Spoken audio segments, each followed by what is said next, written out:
We've been focusing in the month of December on this whole idea of the incarnation of Christ. And the incarnation simply means God became flesh and dwells among us. Now, when I say the term simply means, that makes it sound simple. And it is simple on one hand, and yet it is so amazingly profound on the other. And speaking of profound, you have read the key verse many times over the years. I hope it's really beginning to sink in by now in Matthew chapter 1, verse 23, where it tells us that the Virgin, Mary, of course, will be with child and will give birth to a son, and they will call him Emmanuel, which means God with us. And that's been the title of our series this month. And we're talking about God's presence with us in the different seasons of life. And because we experience God in different ways based on what's going on around us.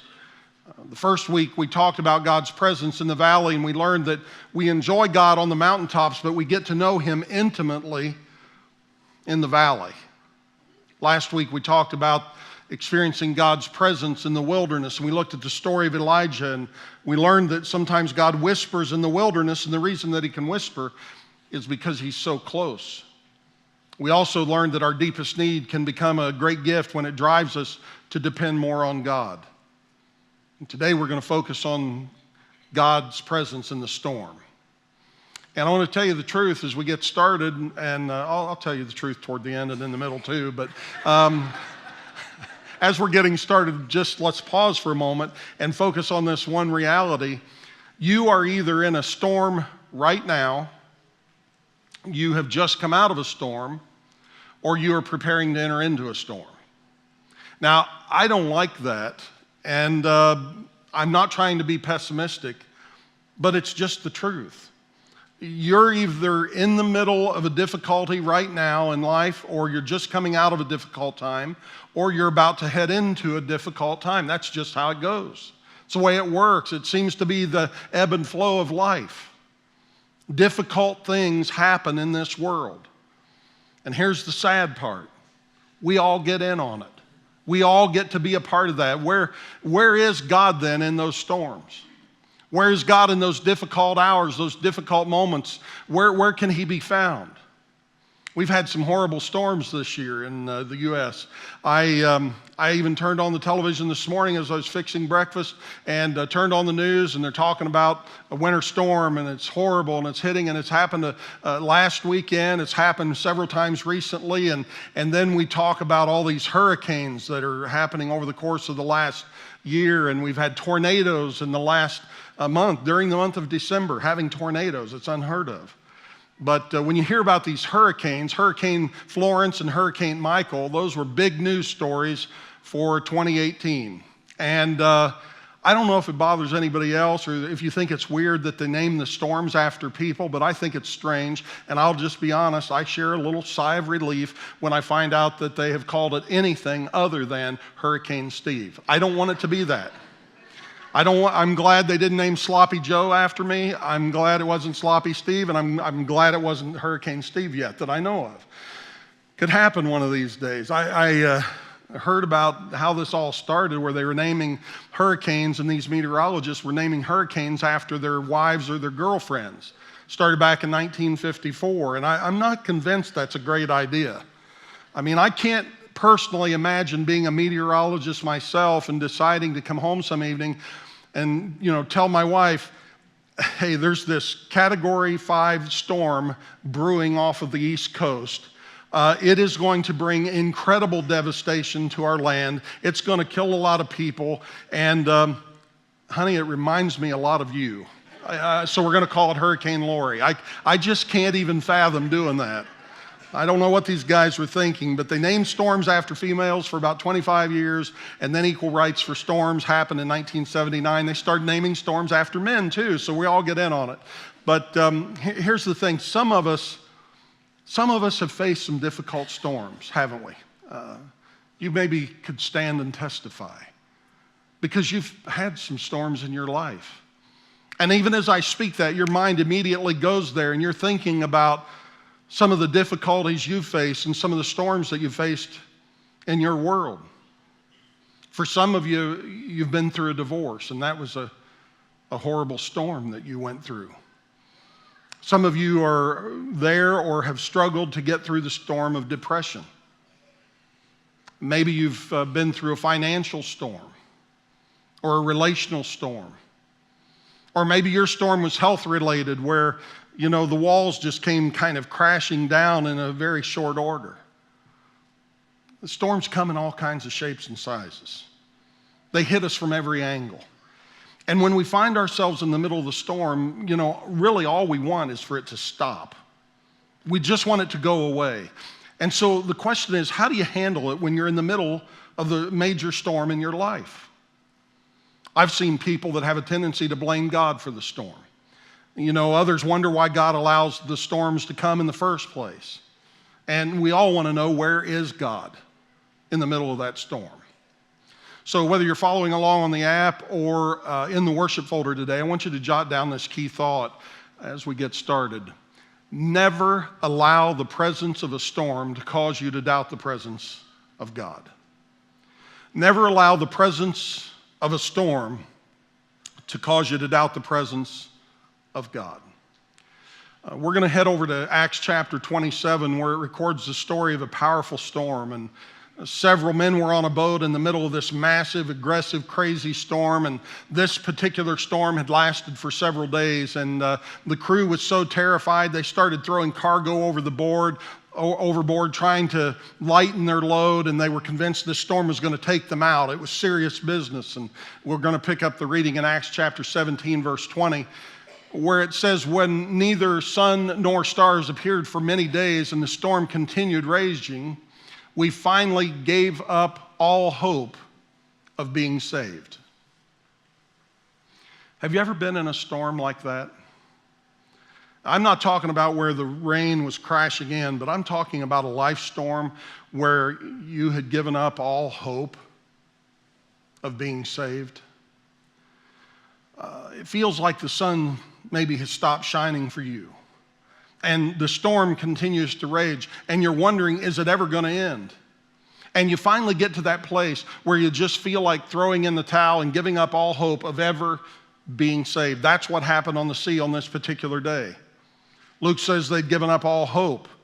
And it reminds me of some people that I've talked to through the years who would say, I'd given up all hope on my marriage. I've given up all hope on my kids or my grandkids. I've given up all hope of being able to climb out of this hole of debt that I've found myself in, or there are those who have given up all hope of beating that illness.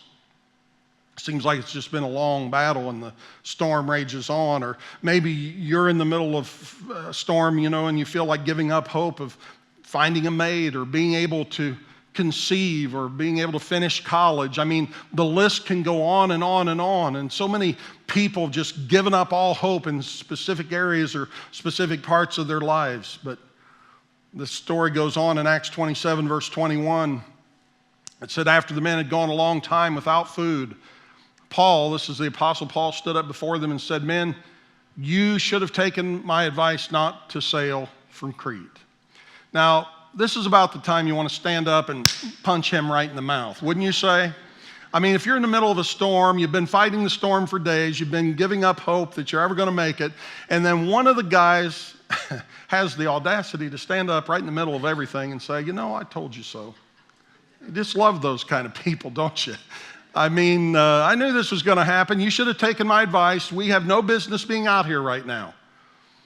See, he's right there in the boat with them. And as spiritual as Paul was, he was not above doing what we've all done. And that is, when you're right, you love to say, I told you so. And Paul says, if you'd just taken my advice, you wouldn't be in the middle of this storm right now. It was their fault that they were in this storm. They made the decision to go out in the boat, maybe when the conditions were a little bit too risky. And I think all of us, we like to blame somebody else for our problems. That's a lot more fun, isn't it, than taking responsibility? Just raising our hand saying, hey, it's my fault. I blew it. I did something stupid. I should have never gone there. I should have never been with them. We like to blame others. And sometimes we like to even blame the devil for our problems. Everything's the devil's fault. And I don't make it a practice of defending the devil. That's not my line of work. That's not my chosen occupation. It's not my calling. I don't defend the devil, but sometimes I think the devil gets a bum rap because it's not always the devil that causes us our problems. Sometimes if we'll just be honest about it, we need to admit that we bring our problems on ourselves. Our problems are our fault. We made a bad decision. And we need to own it. We need to face it. Maybe you said something you shouldn't have said. Or maybe you've done something you shouldn't have done. Or, don't blame the devil for your bad choices. It's, for instance, not or the devil's fault that you failed your exam. Maybe you didn't study enough. Maybe you weren't in class often enough. Maybe you should have been working on, getting ready for that exam rather than eating pizza late the night before. Don't blame the devil. It's not always the devil's fault. Sometimes we're in the middle of the storm and we just need to own that. We brought it on ourselves. But here's Paul out there on the boat, and he's saying they're out there, but they should have stayed in. But I am aware there are times when we get out in the boat and we're out in the storm, we didn't necessarily choose to be there. It probably wasn't everybody's fault on the boat that day, but it was somebody's fault. And I don't know how big that crew was. It doesn't say in the Bible, but there are probably a few guys on the boat who knew they shouldn't go out, didn't want to go out. Maybe they said they shouldn't go out, but the captain, the boss, the man in charge said, let's go. So they ended up out in the middle of the storm due to no fault of their own. They're in a storm and it is no fault of their own. And so I would ask you, has that ever happened in your life? Have you ever been in the middle of the storm and it wasn't your fault? I think probably most of us have. Maybe you were that child whose parents got a divorce. See, their decision placed you in the middle of a storm. As you look back on it, there's no other way to describe it. That decision to get a divorce placed you in the middle of a storm that wasn't your fault. You didn't choose it. You didn't want it. It was not your desire. But their decision placed you there. Maybe your company made all kinds of bad decisions and they ended up having to downsize or to shut down, and you became a casualty of their bad business practices. You're in the middle of a storm that wasn't your fault. Or you trusted somebody and they gave you their word and you believed them and you thought that they would do what they said and they didn't deliver, and today you're in a storm and it wasn't your fault. All that being said, regardless of how you got there, sometimes it's easy to give up hope in the middle of a storm. Sometimes it's easy to give up hope in the middle of a storm. That's why you can't allow the presence of the storm to cause you to doubt the presence of God. That's what Paul said over in verse 22. He says, but now I urge you to keep up your courage. I urge you to keep up your courage. And as we walk into this room today, I believe that's a message some of you probably need to hear. You just need to hear somebody say, hang in there. Keep up the courage. Keep the faith. See, Paul's message was to the crew, that the storm, that's not going to take us down. And then in verse 22, he goes on, but now I urge you to keep up your courage because not one of you will be lost. Only the ship will be destroyed. That's good news.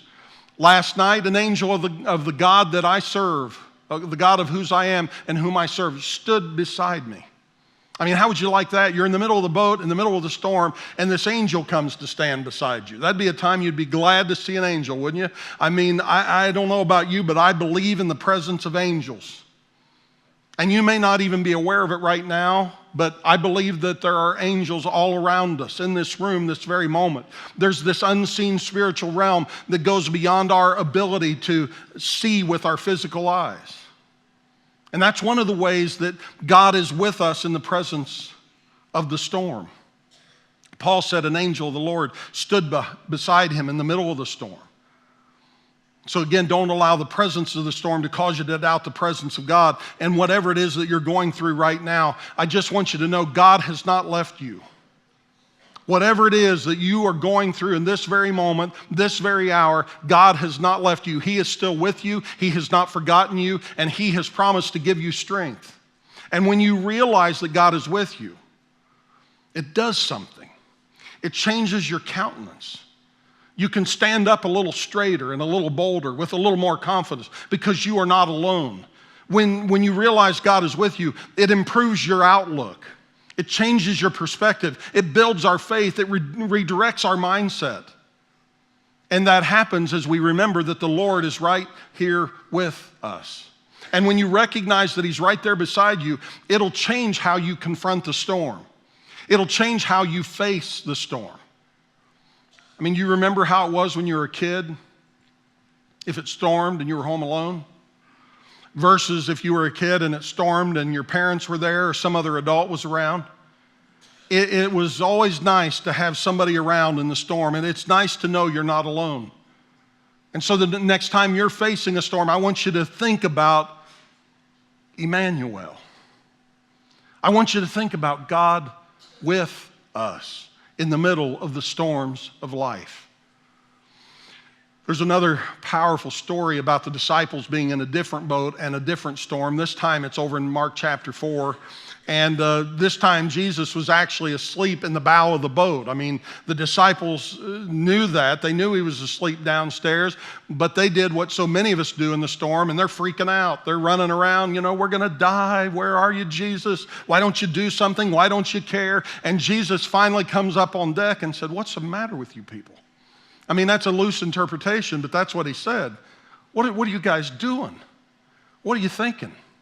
Why are you acting like this? I mean, why are you so afraid? You have little faith. And then He stopped the storm. I mean, this is the God we serve, folks. I want you to think about that. This is the God we serve. And He stopped the storm by saying, "Peace, be still." And it was done just like that. And they experienced peace in the boat in the middle of the storm. And the reason they could experience peace in the boat in the middle of the storm was because Jesus was right there with them in the boat. That's the reason why. And, real peace is not found in the absence of a storm. Real peace is found in the presence of Jesus. I hope that you take that message with you from this place today. Real peace is not found in the absence of a storm. Real peace is found in the presence of Jesus. Real peace isn't found in a trouble-free life. I mean, the bad news is that's not a possibility anyway, in case you're wondering. I mean, you'll never have a trouble-free life. We might as well just face it. There's no such thing as a trouble-free life. Following Jesus doesn't mean you're not going to have any bad days. I'm thankful that Jesus even said it Himself. He makes it clear there's no room for debate. Over in John chapter 16, verse 33, He said, "I've told you these things so that in Me you may have peace." And look what He says, "In this world you will have trouble." It'd have been nice if He said you might have trouble or you could have trouble. He didn't say any of that. He said you will have trouble, but take heart, for I have overcome the world. Real peace is not found in the absence of trouble. Peace is found in the presence of Jesus. And through this series, I hope you're beginning to realize that He wants you to know that He is with you. He is right there beside you. He has promised He will never leave you. He will never forsake you. That's what Paul was talking about in Acts 27. We're going back, verse 23. He says, "Last night, that angel of the God whose I am, whom I serve, stood beside me and said, 'Do not be afraid, Paul. You must stand trial before Caesar, and God has graciously given you the lives of all the men who sail with you.'" In other words, the angel said, "Hey, Paul, you're not going down with the ship. Ship's going down, but you're not going down with it. You won't go down in this battle because God has more battles for you to fight." And I bet there's somebody here that needs to hear that today, because God has made you for more. He has more for you to do. He hasn't finished with you yet. If you're not dead, you're not done. God has more people for you to love. He has more things for you to do. He has more opportunities where you can serve. You're not going down in this storm, Paul. The ship may go down, but this storm won't take you out. In fact, God may want to use the storm to teach you some things. There may be some things you learn in the storm that will prepare you to help others through their storm.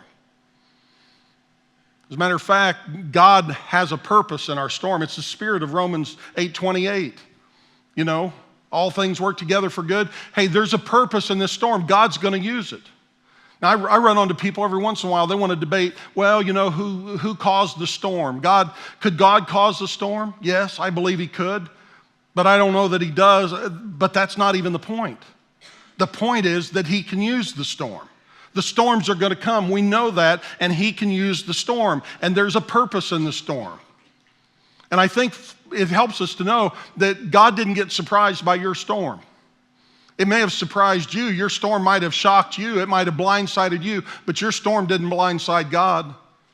It's not that he didn't see it coming, but he can use your storm to do something in you, and then he can do something through you as a result of the storm. One of the things that happens in a storm is he deepens our roots.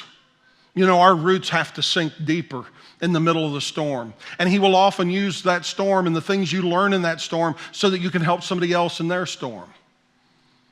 And one day you'll meet somebody who's facing a storm. Maybe it's in their marriage. And you're going to hear that storm. And I've had this happen this week with people. You know, they see a storm going on and, you know, somebody says, man, I'm going through it and here's what's happening. And they can say, I've been through a storm just like that in my marriage. And let me tell you what God has done. And they're able to be a witness and a testimony as they say, our marriage survived the storm. Yours can too. Our marriage survived. Yours can too. Yours can too. Yours can too. It's one of those things God does. Hey, you're dealing with financial hardship right now. It feels like the bottom has fallen out. Well, guess what? I was there one time. It was about 10 years ago or 20 years ago or whatever. And we did what was right and we climbed out of debt, and you can climb out of debt too. And today we're debt free and things are on a positive trajectory. Everything's different now. Oh, you're battling an addiction? Really? Well, guess what? I used to be in bondage myself, but by the grace of God, he set me free. And the same God who set me free is able to set you free as well. Because God is at work. He's up to something. He's working in you so that he can work through you. You see? On the other side of the storm, you will know more than you know today. You'll have learned lessons you didn't even want to learn. You'll have grown a lot. Storms just have a way of changing us. And the biggest thing they do change is us.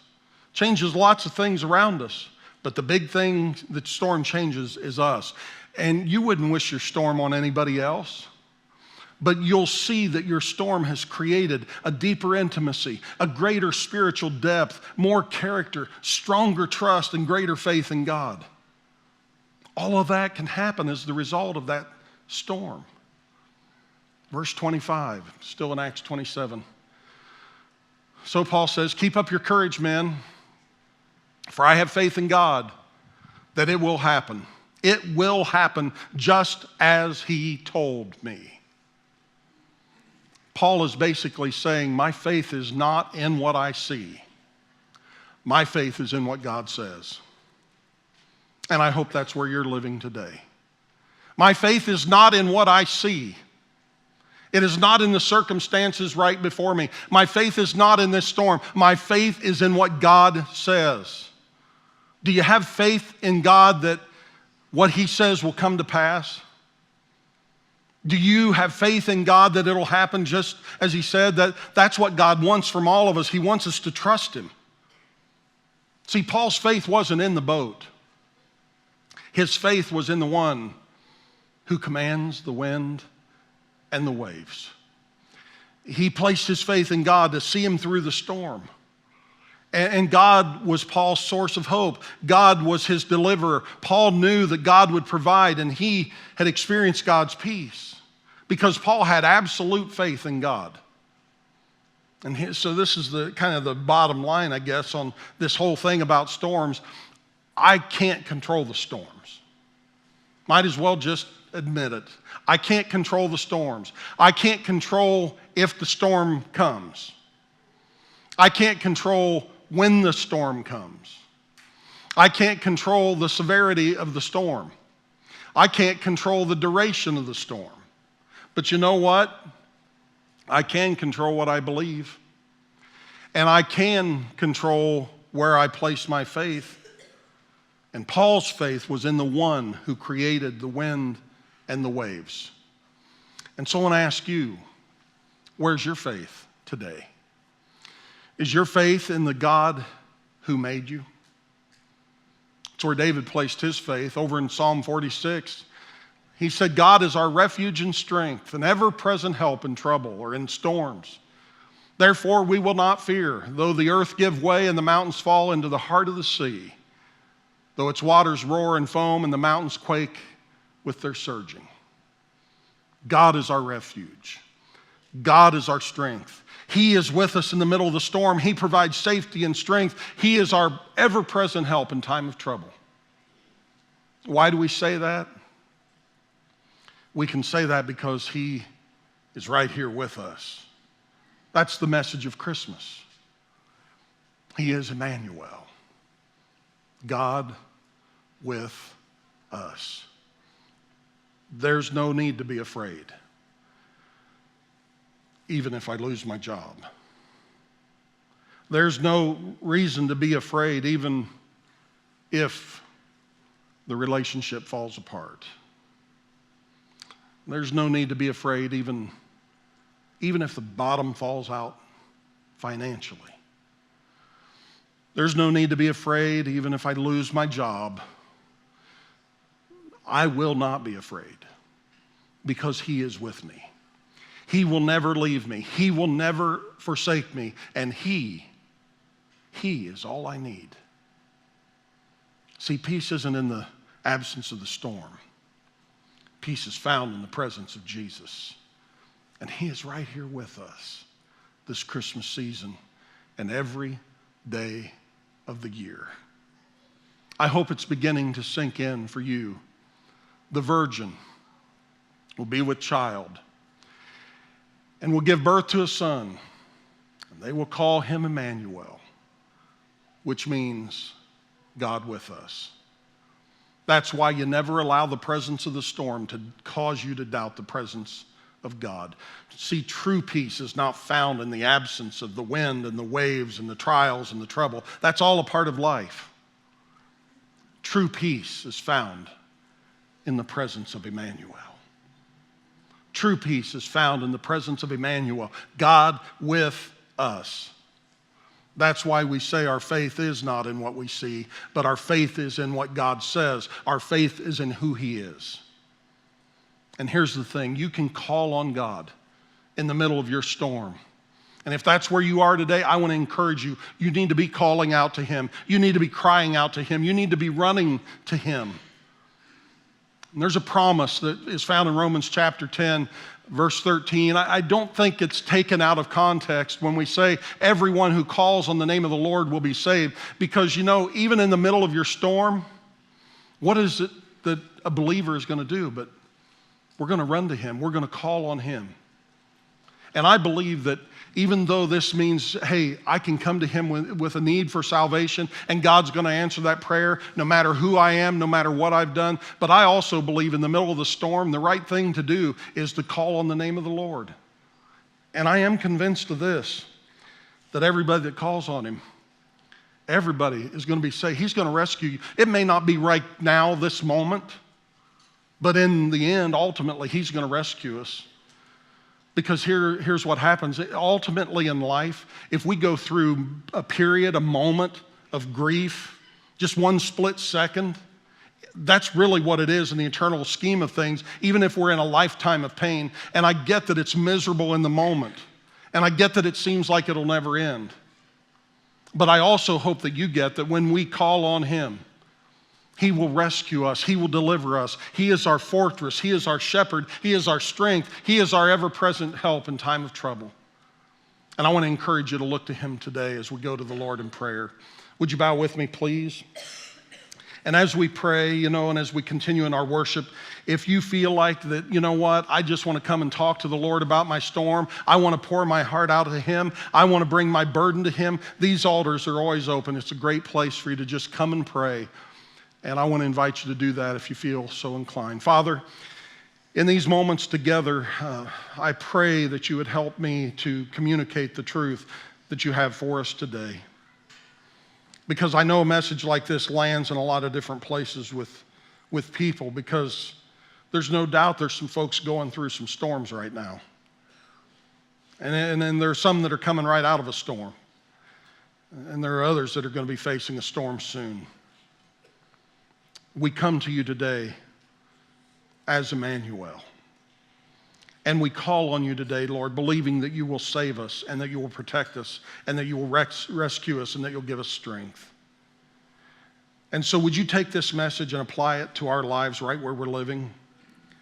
Would you do what I know I could never do in a group this size? And would you just take this message and help people to hear what you would have them to hear and see what you would have them to see and experience what you would have them to experience in these moments? And as we continue on in worship, may you just draw us close to yourself. For that one that's never made a personal profession of faith, maybe today is the day that they step across the line and say, Lord, I'm in. I want to establish a relationship with you. For others, Lord, that have that relationship that maybe has grown cold a little, or maybe they've allowed their circumstances to get between them and you, I pray today could be the day that they get their eyes completely on you and off the stuff that distracts us and discourages us and defeats us.